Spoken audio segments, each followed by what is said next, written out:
Welcome to the 2025 Hot Wheels Legends Tour U.S. Regional Finals.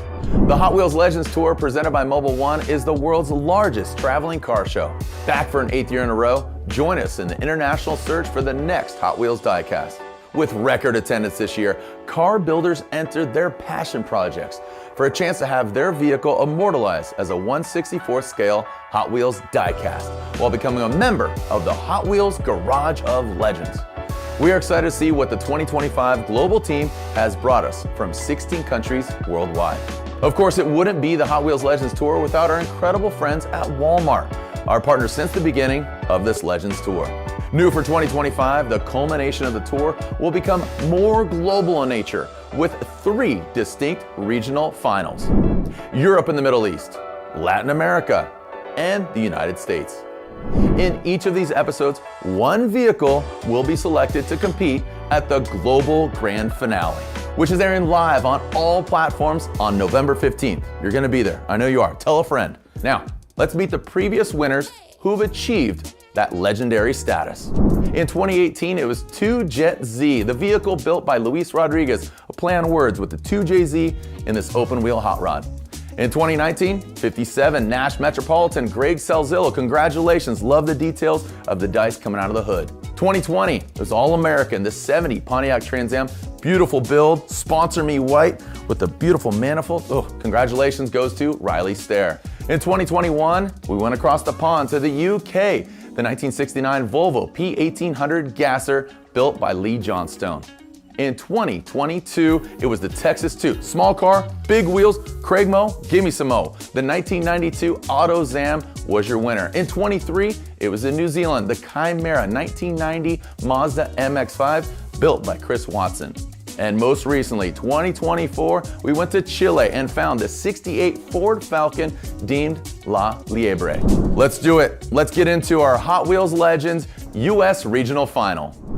The Hot Wheels design team includes experts from across the car industry, with many of our top designers come from major auto manufacturers and entertainment studios. So let's meet Brian Benedict and Brendan Batuski. Get on in here, boys. Hey, how you doing, man? Good, man. Good to see you. Again. Another Hot Wheels Legends. Great to see you. Relax. Look at this guy. That's right. Rolling them up, ready to do battle with these vehicles. If you know Hot Wheels, you know these guys. You guys have played a major role. I mean, how many years of Hot Wheels? 21 years now. Oh, you can. It's hard to believe. Yeah, and only 18. Schlepping it over here. All right. What a cool journey this has been. The Hot Wheels, obviously, it started because celebrating 50 years of Hot Wheels, and we've created these criteria, the pillars of which Hot Wheels diecast is kind of founded on: authenticity, creativity, garage spirit. That's the criteria that these builders are adhering to and potentially going to win. Break down the criteria for us. Yeah, I'll start with authenticity. You know, that's all about like, does the car read as a Hot Wheels car? Is it authentic to the brand? So, you know, a lot of times you'll go to a car show and you'll look across the parking lot and you see something from way far away. You're like, oh man, that's a Hot Wheels car, right? Yeah. It just reads Hot Wheels. Creativity? Yeah, creativity. Have we seen it before? Is it unique? Is it original? Obviously, we have the internet, we can see what new cars look like, but when someone radically changes that car to make something truly unique, that's what we're looking for. Last but not least, garage spirit. What does that mean? Garage spirit, you know, we're looking for a story, the passion behind the build, you know. We want something that, where the person has a personal involvement in that build, right? You know, we're not looking for something where someone just paid a bunch of money to have something done, right? Yeah. Built, not bought, is the famous adage, exactly, right? exactly. Yeah. We love to say that, you know. We're always looking for those cool stories, you know, the personal touches. All right, let's get on with the show. This very unique car definitely has a unique story as well. Hello, I'm Robert Harden, and I'm here with Orange Crusher. I am the owner. This is a totally custom 914 Porsche. Based on the Hot Wheels that I had as a kid and the Can-Am series race cars, I got a lot of ideas for my build. I hand formed the body to get it as wide as I could and painted it Lamborghini Pearl Orange, also using a Porsche 935 front end. The engine is a 427 cubic inch stroker motor or 7.2 liter. The wheels are a 3-piece racing wheel. To be immortalized as a Hot Wheel is to me the ultimate recognition of the blood, sweat, and tears and all the time that went into the build of this car. This will be a true dream come true. We jump right into a 1974 Porsche 914 V8. Now, I'm looking at this car. It looks like, I mean, I thought it was a 300ZX when I first saw it kind of from afar, and then you start getting close, you start diving into it, but breaking it down, handcrafted, windshield's been dropped 4 inches. So at first glance, looks like a Porsche. I know you can discern what this vehicle is, Brian, but Brendan, and looking at this thing, what are your thoughts? Well, I mean, but you bring up a good point. I've had a lot of people say like, hey, what did that car even start as? You know, it's kind of, what I really like about it is that he's created his own vehicle, right? Like he's made something that's his own. And yeah, you know, obviously the Porsche, the 914 elements are there, but he's really reshaped this thing. You know, he started this build literally in 1974, like when the car was brand new. And so the downside to that is some of the elements might look a little dated. Okay. But then the awesome thing about that is it's just continually evolving over the years, which is really cool. I mean, I like it. I think it's really cool. I like how it's got you can see a radical change to the car. It's clearly not a stock 914 anymore. I always approve of a V8 in the back. That's just really cool. I do agree with Brian in the sense that some of it does feel dated. Like the wheels feel like they're 20 years old. Just even some of the graphic treatment of it feels a bit dated. But that said, I still think it's very cool. I love what he did. And I mean, it's gotta be one of the coolest Porsches I've ever seen. Well, and 914 is just this unsung hero of a Porsche, right? It's kind of a little, you know, And that's the best part of it. It's what most people would say is like the worst Porsche. And he's made it like one of the coolest Porsches. Like I stated earlier, like maybe a little dated, and so I don't love it, but I think overall it's a really great build, and I just love the story behind it. Nice. So I'm gonna echo Brian. I think it's a contender. I do like the design changes to it. I like the V8, I like the wide body aspect of it. And I do agree some of the detail choices are a bit dated. That said, I think we could work with it in 1/64 scale. There is the Tampa entry representing Florida, the Spider 914. So this very unique car definitely has a unique story as well. I'm Jared Pink, the owner and builder of Earl Leaker, your Atlanta Hot Wheels Legends winner, a 1990 Nissan 300ZX. Now, Earl Leaker is the result of many questionable choices and the sheer determination to keep a car out of the junkyard. It kept hitting dead ends with every previous owner, and I decided to turn it into the ultimate rubber to smoke conversion machine and something that kids would absolutely love to see, and just, it shouldn't exist, but I built it. As a car guy, I don't know that one exists without a Hot Wheels passion, or at least having bought a couple Hot Wheels. My mom was behind me 100%. She dug through all of these old photos to find pictures of me with Hot Wheels as a kid. And after winning Atlanta, She kept asking when she could go buy my car from the store for me.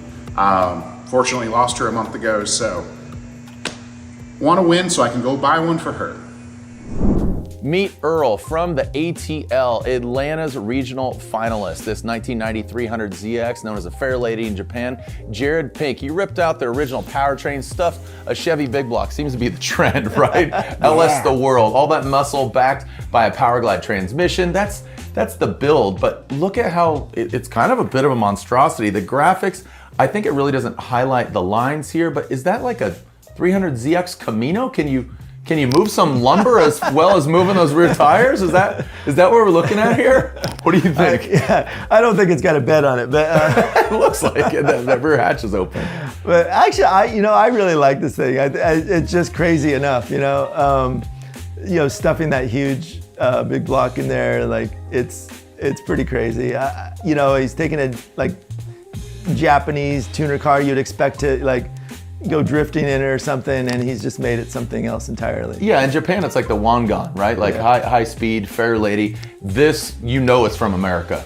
I mean, with the JDM, with the American influence, of course, with that V8, the headers like that sticking out way to the side, and then of course, the bumper's missing, the wild graphics. I would expect to see this next week at Irwindale. Right. And, well, remove before flight, but you got to do the limbo if this thing drives past you. Oh yeah. I mean, those headers are going to take you out. Yeah. And that's the one thing that really bothers me about this, just from a logistics standpoint. That's the one thing I like. Well, no.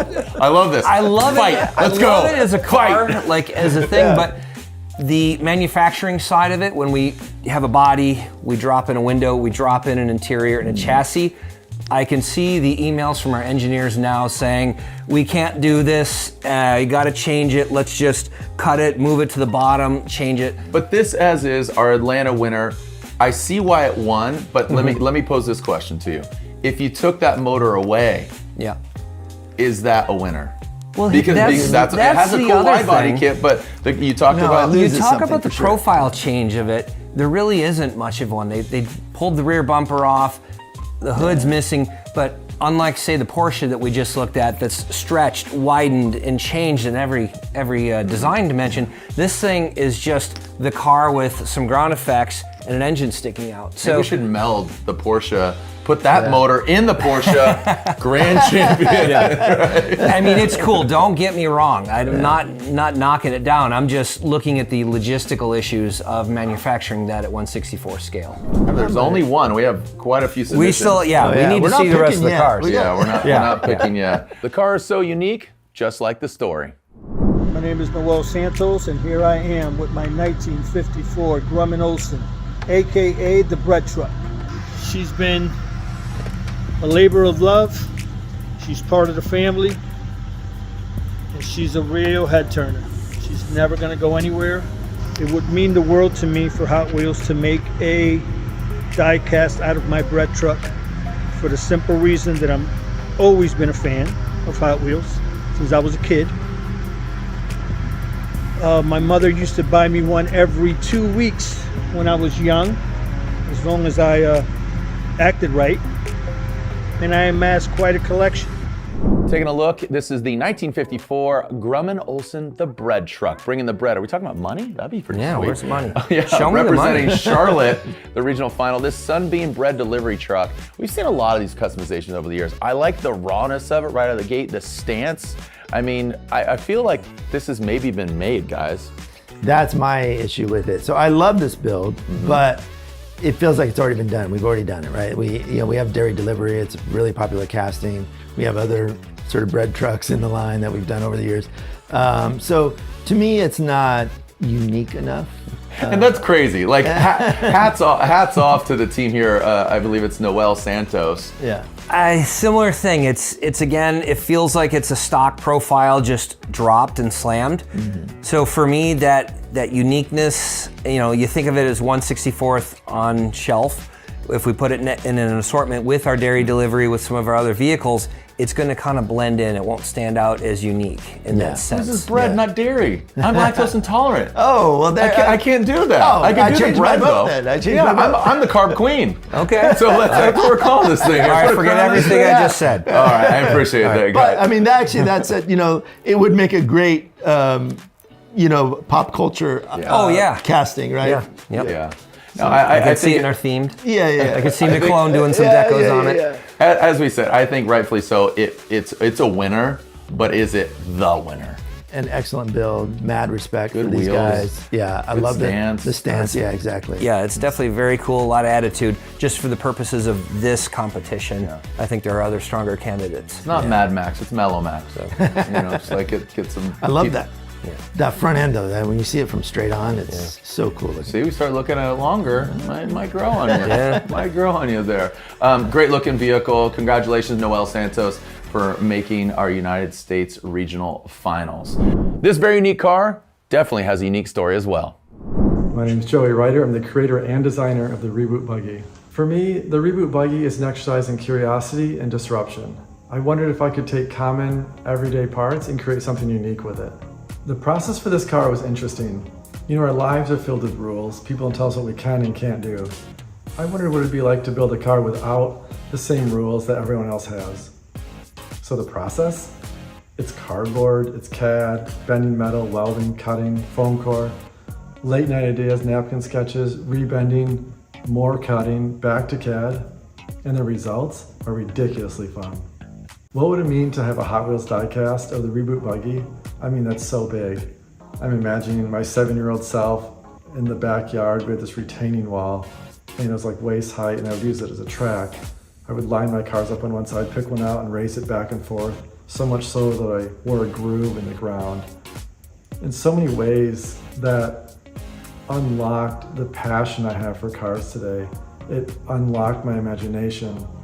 If I had a Hot Wheels of the Reboot Buggy to share the world today, to unlock that in somebody else, that would mean the world to me. Representing Detroit versus everybody. Literally, that's their motto. Nice. As we take a look at this thing, this is a Joey Reuter, the 2013 Reboot Buggy. This is a totally custom build. What would a car look like if we stripped away everything we know? That's the kind of a thought for him. And the result is the Reboot Buggy, a one-of-a-kind, back-to-basics machine born from wild ideas, philosophy, function. It looks like an RC car from a distance. Yeah, it does. This is like, it's almost like a video. I don't know. What are your thoughts? Well, I'm at a loss for words, like a loss for a body on the car. Yeah, I believe it was, the body design was kind of inspired by the original, like, horseless carriages or whatever. I could see this thing as like a minecart buggy. Yeah, exactly. It's got that kind of vibe going. All right, so authenticity, get back, focus. Authenticity, creativity, garage spirit. Does this embody that? Does this have enough flair? Yeah. Does it have enough uniqueness? I think this is fun for us to go Yes, drive. it checks all the boxes. Does it? Yeah, sure it does. Okay. Because obviously it's all hand built. So you've got that. You've got it looks like nothing else that you see on the road. True. And it's really cool. I love the fact that you see he drives it. It's not just a show queen. But the only thing is, you shrink that down to 1/64 scale. Like, what is it? That's what I'm saying. And it's like sometimes, when you don't know what it is, but you're just so drawn into it, it's like, whoa, what is that? But when you shrink that down, it's kind of gonna look like something you'd see out of a That looks fun. That looks absolutely fun. I know, but you're not gonna see that on shelf. A dirty play set, we're good. Right, but you're just gonna see that as a side view. It's gonna look like something out of Atari. Yeah. But what I really like about it, The Pong of the car. Yes, exactly. so if I'm not mistaken, the guy's an architect, and he built it from an architect's perspective, right? So I love that, like that he's coming from a totally different perspective in building something unexpected. And so that to me is a huge win. I do think, I agree with him that, like, maybe at our scale, it's gonna be so, like, hard to understand what it is. And it's just solid black. There's not a lot going on visually to, like, draw your eye. So that concerns me a little bit. But personally, I love it. The car is so unique, just like the story. Hi, my name is Jeff Cruz, owner, builder, and painter of a 1968 Chevy Camaro, known as Slice of Life. What was the car like when we got it? Misaligned fenders, rust on the doors, rust on the fenders, nothing lining up, rims, tires, nothing matching. It was a $300 car. It's a life journey. on this car. From me and my dad to my friends and everybody helping out. 44 years ago, I did the chop on this car. To put Hot Wheels up into this chapter of this car in my life is freaking awesome. Jeff Cruz, what a fitting name. Uniqueness, yeah, the wide body right out of the gate. This is a 68 Chevy Camaro representing Milwaukee. It's clean, it's refined. Love the deco, the wide body. I mean, the wheels. I mean, this looks like a Hot Wheels to me. I mean, the color, all of it. I think it's all there. What are your thoughts?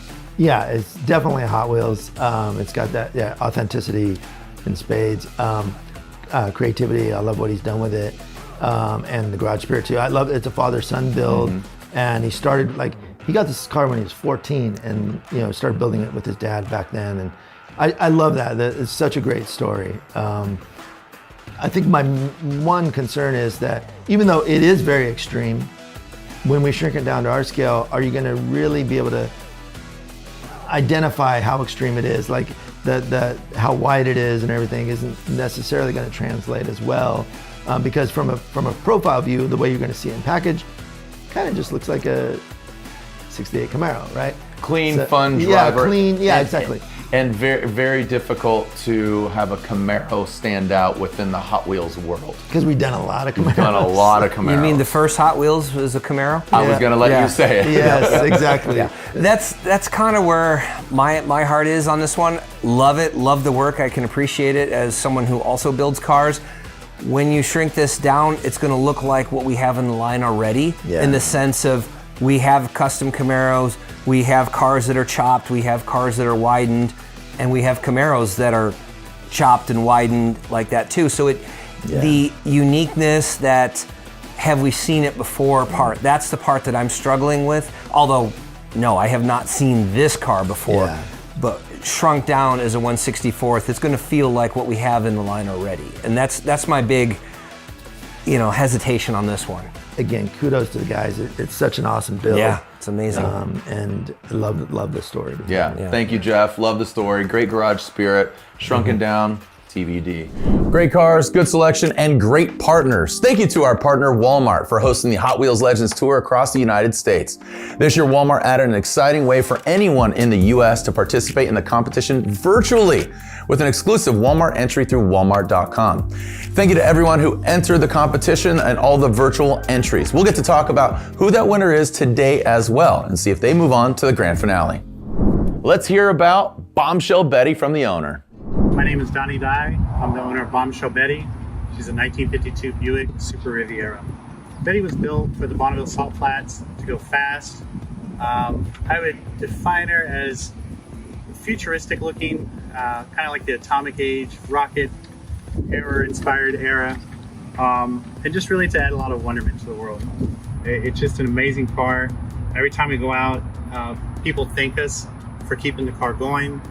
They thank us for, basically it would get lost to history, without the continuing work and the effort of myself, my teammates, which are volunteers, were really just my friends, that they give their time and effort to continue the legacy for Betty and continue to make history with it. So having my own car as a Hot Wheels would mean a lot, tremendous. It would be honestly unbelievable.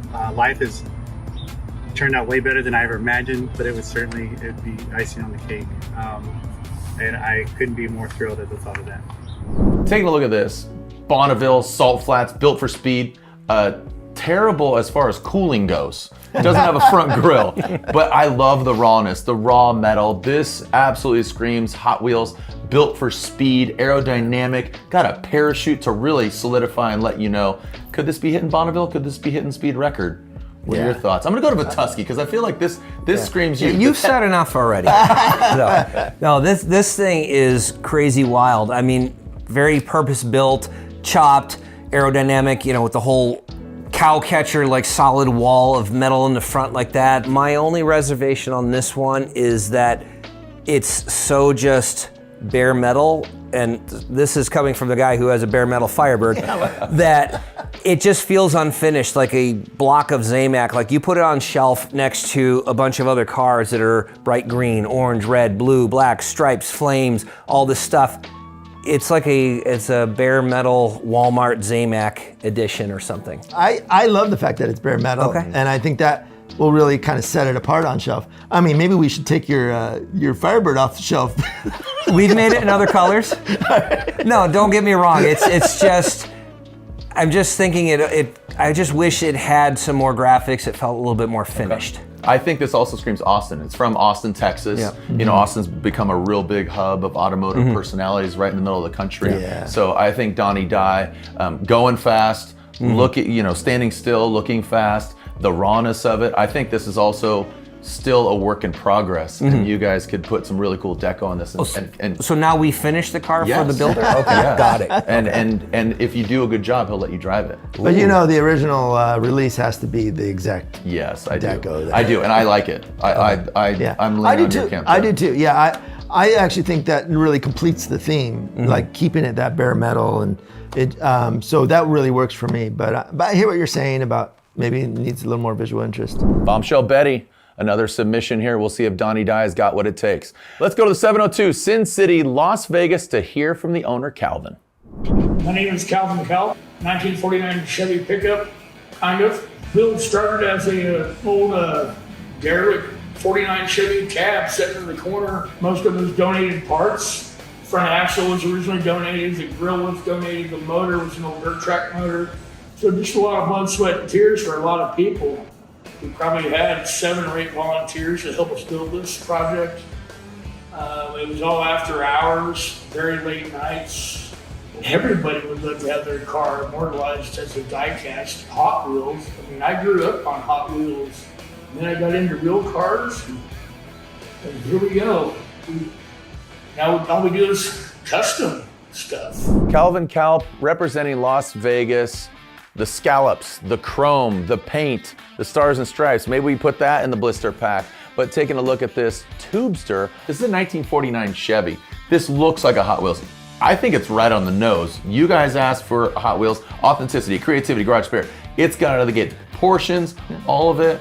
What are your thoughts? Yeah, I mean, this is kind of a traditional hot rod, right? Like with a twist, but it's very much kind of what you expect from old school hot rodding, right? It's taking this is what a 49 Chevy truck cab, and then you take the fenders off, you expose the engine, you do some custom parts and all that, and it has that kind of classic vibe. My concern is that there is actually a lot of really cool, unique things about it, but you don't necessarily get the credit for it at our scale. Yeah.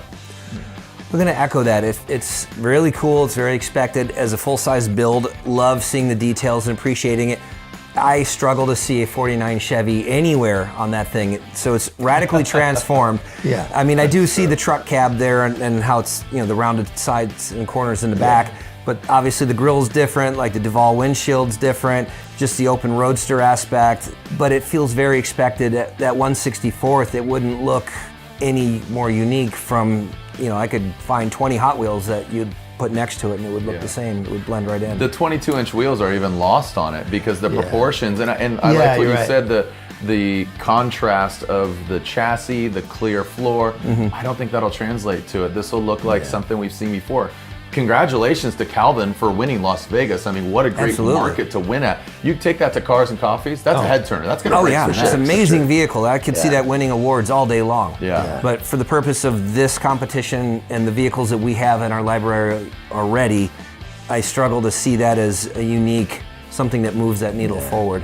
I mean, we've already seen some really cool, dynamic, unique cars. Again, Porsche 914 still leading the pack for you guys. What do you think? Where we at? Let's see some other contenders here. Let's give people a chance. Chiming in from down south, Christian Delgado raps out about his K5 Blazer.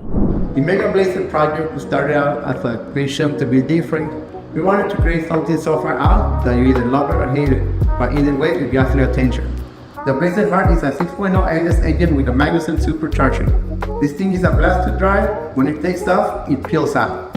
We are a shop in Southern California trying to build not just our dreams, but other people's. We try to leave our mark on every build, and if we were to win, this will be a way to do just that. I hope that the SW, the rest of my creation, can reach the hands of every Hot Wheels enthusiast in the world. San Diego Regional Final winner, the 72 K5 Blazer. Wide body, beautiful paint. This kind of got all of it, guys. I mean, the proportions, overall, the wheels, low profile tires, big supercharged 6-liter V8, that feeds your... Absolutely. I was at this event in San Diego, and the crazy thing is, he didn't take a Blazer and throw the front end of the big heavy truck on there. He started with the big heavy truck and fabricated the back to make it as a Blazer, and a Blazer top will fit it. This thing, I mean, you look at it, it's got crazy exaggerated proportions. It's got the dually axle in the back. Being right-hand drive, he switched that over, and just this thing really would scale down well as a Hot Wheels. Well, those fender flares, a lot of great surface area for tampering, and it's pretty cool. Bold, powerful, one of a kind. I also, without it having a top, it highlights the interior. You see the 3 seats, the center seat in the back. It's really well thought out. Because a K5 Blazer, you usually see them predominantly raised, you know, kind of just big tires, you know, some big BFGs or something like that. Love the stance on this. The wide body, almost like a dually rear end. This is really just mashing it up, putting all those ideas in a little box and then dumping them out on the... Yeah, it's much bigger than you think, right? So it's not the size of a regular Blazer. It's like thicker than a Blazer. Right? And you just pointed out, I just noticed that it's right-hand drive. Why is this JDM in a K5? So like, I didn't even think about that because I'm looking at all the other stuff. That really throws me off, actually. I think, to be quite honest, we just need a cool name, and this very well might be the leader. Yeah, well, you know, I mean, that actually is one thing that kind of bothers me about the build. Like, really? Because I love... What's wrong with you? Well, no, here's the thing. I love, like, right-hand drive JDM cars or Euro cars or whatever. But like, there's no reason for this to be right-hand drive. Like, it doesn't. Exactly. It doesn't. That's the perfect reason for it. It makes you. It makes you talk about it. It makes you think about it. He did it for a point of being different. Chocolate in my peanut butter. You go to a car show, you're going to see hundreds, if not thousands, of Chevy trucks. Never seen a right-hand drive one. Right. Yeah, I've seen one other right-hand drive one in the U.S., but it's really unique to see that. I love it. We're ruffling the feathers of a double B over here, Brian Benedict. So El Segundo is where this vehicle won, and Joe Magliato is going to tell you a little bit more about Trinity. My name is Joe Magliato. I'm the owner of this car I call Trinity. It's basically a rolling portfolio for me. I'm a blacksmith here in Orange County, and this is the result of all my spare time for the last 7 years. Put as much craftsmanship and thought into each and every little piece of this thing that I possibly could. And over the course of 7 years, you got a lot of time to tweak it and fine tune it and throw out things you don't like and start over and do whatever until you got exactly what I envisioned in my head 7 years ago. So that's what this is. What it would mean to me to have this be immortalized as a toy for Hot Wheels is, I mean, that's the pinnacle of cardom, isn't it? I mean, what is there something better than that I don't know about? I don't think so. What do you do after you climb Mount Everest? You just come down slow. This thing, El Segundo, what a turnout. What an, I mean, that's, again, Mattel's headquarters. So congratulations to you guys playing your role in the history books. What an absolute event, legendary. This car came out on top. And it was tough. There was a lot of talent there as far as the builders, the cars, the people, the stories, all of it. Absolutely. But Trinity came out on top. Yeah, and this, this one really pays homage to like the old show rods of the 60s. There's all those wild cars that like Big Daddy Roth and Dean Jeffries, all these guys like back in the day, Starbird.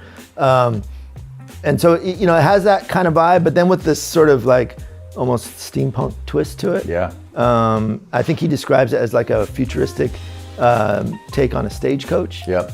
So that's kind of fun. A Mad Hammer with the license plate. So I mean, it's called Trinity. Took 6 years to build. When he won and he came on stage talking about the garage spirit, he cried, got emotional. He did. And that is just a testimonial to blood, sweat, and literal tears. I saw this car. I walked the show. Of course, we were there. Really cool, really unique, really custom. Very vintage vibe and feel.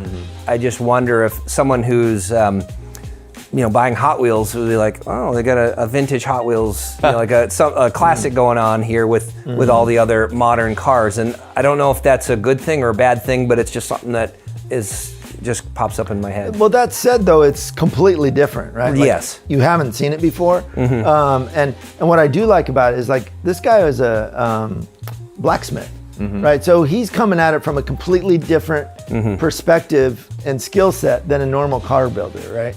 So he's using his blacksmith skills to pound out something wild and crazy. Congratulations to Trinity, great car. Where's it standing right now? What do you guys think? We've seen quite a few cars so far. What do you think? Yeah. The K5 Blazer is the one that's bubbling to the top. Okay. Yeah.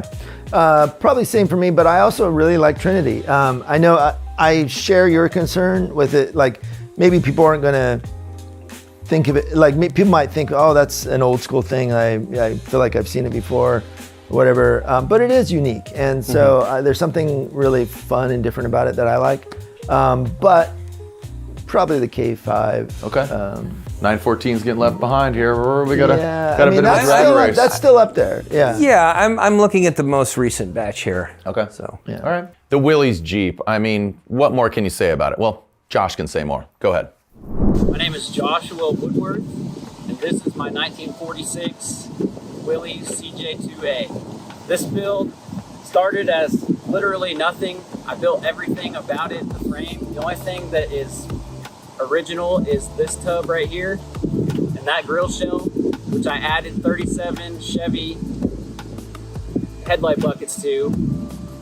This is a project that me and my daughter took on. She swore that I was going to allow her to drive this to her senior prom, and we finished it the week of her senior prom. I've grown up my whole entire life playing with Hot Wheels. I can't even imagine a bigger honor than to have my car in a bubble with the Hot Wheels logo on it. It would just be, there's really no words. A 1946 Willys Jeep, and congratulations, this was the Walmart virtual tour stop. Really cool. Thank you to Walmart for being a proud supporter since day one of this Hot Wheels Legends tour. So take a look at this Willys. It's wide. The wheels are supposed to be underneath it. Willys is a great canvas to start with. Would you guys agree? It is, yeah, and we've seen a lot of different things done with them. We actually have done kind of a hot rod Willys Jeep, so from that perspective, it's not entirely new. I love the way they've done this build in terms of the stance and everything, but we have a couple castings that are very similar to this. Yeah, both in a sand type off-road drag car, as well as another just regular on-road one. But yeah, so it's cool. I love it. I mean, I see a lot of the custom, the GM elements, like obviously the LS engine, what looks like Cadillac taillights in the back. And of course, they've fundamentally and radically transformed this thing. But I know we have a couple castings that are similar, and we want to make sure that whatever we pick as the winner is completely unique to what we have in our line. Cadillac taillights, nice little details there. Will it translate down? It's green, it's Willys. It's on the nose, it's Hot Wheels, it screams it, but there can be only one for this US stop, as well as there can be only one in the grand finale overall. Let's hear more from Paul about the Chevy pickup. My name is Pablo Zuniga, the Shark. The way I would explain my build is a 1965 Shark Chevy truck, custom built Sharks, custom built plates with my parents on the back, and also custom Sharks built for my sons and my grandkids. Basically cut it up smaller, built some Sharks, a flatbed. As a kid, I was always loving Hot Wheels. That would be a dream come true for me. All right, taking a look at this thing. I mean, the theme is there. It's very thematic. It's a shark. This one, yeah, I didn't get to see like this one in person. I wasn't there like Brian was, but I'm trying to see the details on the screen. And from what I can see, I mean, a literal shark on the hood. So it's pretty cool. It looks like a fun truck for car shows. It looks like something that would be a great draw for kids. Yep. Bringing them in. I could see them, wanting to get a picture, sitting in the back, sitting inside, whatever. Hold on, real quick. Are those fenders? Hey, dad jokes. Nice. Fenders, so, get it? There's sharks over the fenders. Yeah, so if you have to explain, it's not as funny. But yeah, I still did it. Exactly. Don't give up your day job. Exactly. You're right. There's a literal shark on the hood. There's literal sharks on the fenders. It's maybe a little too on the nose. Well, that's how you fight off a shark. You hit him in the nose. It's kind of. I'm gonna keep doing wow, this, you're dude. full of these today. Yeah, I mean, look, he's got to go to the dentist. Look at that grill. Literally, there's grills on grills. What? We got the big teeth up front. Funny, quirky truck. I think it's got a good theme. The shark, the tow truck. It's patinaed. It's raw. Yeah. Is this the winner? For me, I struggle with this one a little bit. I mean, it's definitely a lot of fun. I think it'd be a lot of fun for kids. Scale it down to 1/64th, and it's just a tow truck with some teeth on the front that you're going to see it on shelf. It just doesn't feel as out there or as overtly unique as some of the other entrants we've seen so far. Got it. Yeah, what I love about it is that it's actually his daily work truck. It's, you know, he has a family tow service, and the whole family is incorporated in the build. So like each kid is represented with the different shark in the truck. So it's a really cool like family story, and it's a real truck that he drives every day that he tows cars around in. But as far as our winner, it's a little maybe too silly. Okay. I You love can never be too silly. Yeah, I mean, I That's love just silly. You know, whimsical stuff is a big part of what we do as well. Yeah. But it's almost too silly for me. Okay, all right, that's fair. Good elaboration on that. As again, elaborating more about the vehicle from Kansas City's regional finals, Clinton talking about Tina. My name is Clint Devine, and this is Tina, my 1990 Chevy S10. I would explain Tina as an old rustic mini truck with a western flair, and it has a small touch of modern built into it. Never dreamed of having a truck immortalized as a Hot Wheels diecast. My dream was to have a truck that I can take to shows, enjoy, cruise around, meet new people. But I feel very grateful and thankful for the opportunity.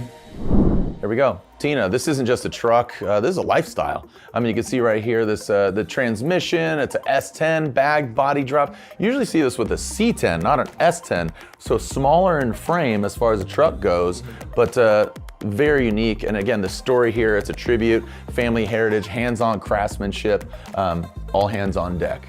Yeah, I mean, I love the family story here again, like just the fact that it's a tribute to his grandmother, and there's all kinds of references to his grandmother and family members in general in the build. I love the interior. That's such a cool interior, bringing that sort of like Western fabric into the interior. Yeah, you'll see like the Mexican blanket inside of some hot rods and stuff like that. This is, but it's really refined with the rope details, that nice, the leather trim, all that. Again, will it translate? Love the bags. The back end it's kind of like a mullet of trucks. Yeah, business up front, or actually business out back, party up front, because it's got some horsepower. There you go. A little bit, yeah. This one, I mean, it's cool in the back, how it's that unique shape. So when you shrink that down, it will read as a unique shape vehicle on shelf. So it's pretty cool. And then like you were alluding to earlier, like with the S10s, those would be more of a mini truck. You know, you'd think of the tribal graphics and the big crazy bling wheels, but he didn't go that direction. Yeah. He went a different direction with it, which really makes it stand out as unique. Yeah, the bags, the details, I think all of it's there. The patina, I think this is really fun. The mini trucks kind of went away, and now they're really having a resurgence. Resurgence. S10s are really hot right now, and so the way he's tubbed it is so cool. If you look at the back end there, you see the rear wheels. He's got the huge fatties in the back, and you see those rear wheels sticking up over the, through the bed. Basically, it's got that flat bed, and then the wheels sticking through, and that helps give it that unique profile. Yeah, for sure.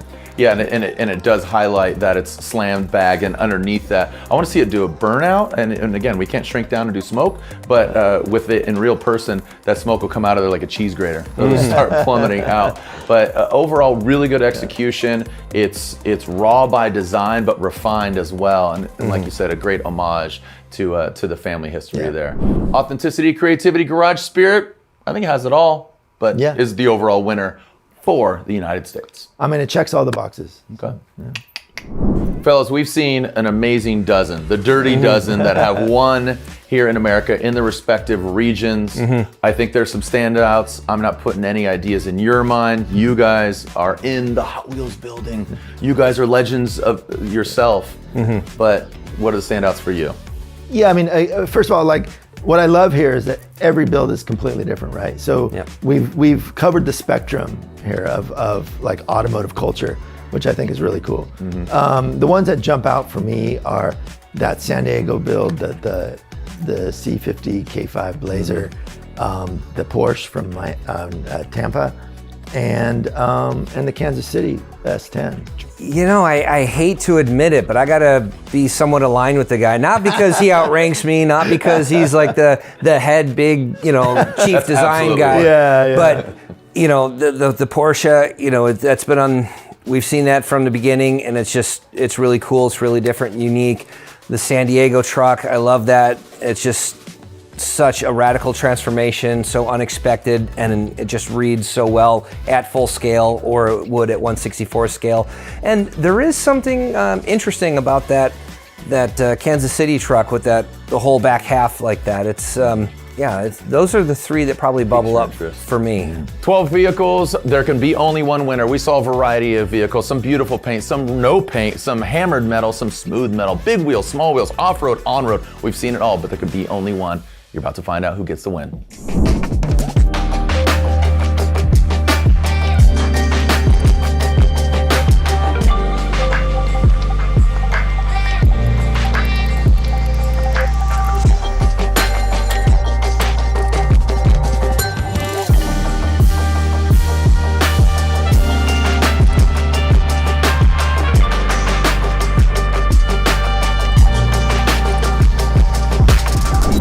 This is the moment of truth. Moving one step closer, potentially being behind the blister, which is an absolute honor. Brendan, thank you so much. Brian, thank you so much. Thank you to all that competed. But who is our winner representing the United States going to the grand finale? Oh man, this was a tough one. We fought long and hard over this. But ultimately where we landed was the S10 from Kansas City. Kansas City. So now it being a truck, it's loading up all the barbecue and making its way to the garage. I'm joking, but why this truck in particular? I mean, I was kind of leaning towards the K5, but you got a truck overall. What are your thoughts? Yeah. So you just the K5. It's solid color. It's like from profile. I don't know if you see enough of the uniqueness about it. So with this one, I think with the S10, that unique back end is just really draws your eye. You really get a chance to showcase those wide tires in the back. It's got the cool patina, which is fun. So that stance, and just S10s are so hot. I think that's really what won it over. Obviously, after we make it as a Legends vehicle, it gets back into the mainline assortment, gets new graphics, new colors, stuff like that. That's a vehicle that can hold up well with recolors, new themes, new designs. Certain vehicles lend themselves better than others, and that's something else that we have to consider when we're looking at these vehicles. Thank you, Brendan. Thank you, Brian, for all that you do, not here today, but also just making fantasy come to life for kids of all ages, man. Thank you guys. Thank you. All right. Well, we're moving one step closer to find out who will be immortalized as a 1/64th Hot Wheels diecast and join the Garage of Legends. Who's the most to be driven to be legendary?